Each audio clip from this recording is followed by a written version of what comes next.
So this is just a quick update in regards to my sequential light setup. So as you can see, I had to use 3 LED strips in the middle. The middle housing is a lot different. There actually is no housing in the middle because there was never a light there. So I had to use these flat 3 LED strips. The middle one, it just runs all the time when I have the lights on. If I shut them off, the middle one shuts off. The upper and the lower one, they just blink when I have the turn signal on, when I hit the brake as well. So as you can see, I put the lens on here, and the middle lens will never be as bright as the other two, just because the way they came distorted and pixelated from the factory. They just won't ever be as bright as the other ones. But as you can see, they're blinking in sequential order: 3, 2, 1, 3, 2, 1.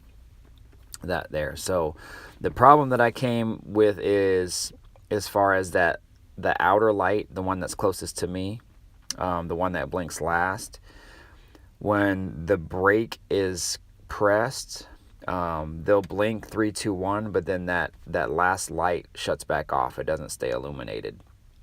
I wasn't able to wire it in so it stayed on all the time when I pressed the brake, and you'll see that here soon. I tried different ways to wire it. I even wired them all together back how they kind of were from the factory, but the module that I have wouldn't override the way I had it wired.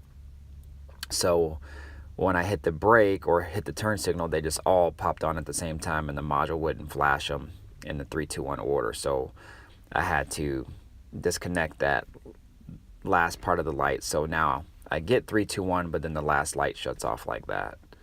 So you'll see it again. 3, 2, 1, boom, shuts off.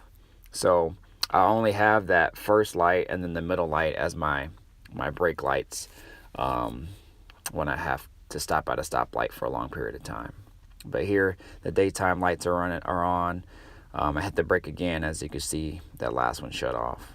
But when the turn signal is on, they'll blink and blink and blink, and that's the way that I wanted them. So this is about the best that I could do it, y'all. I'll come up with a follow-up video here in regards to how I wired everything so you guys can see. All right, peace out.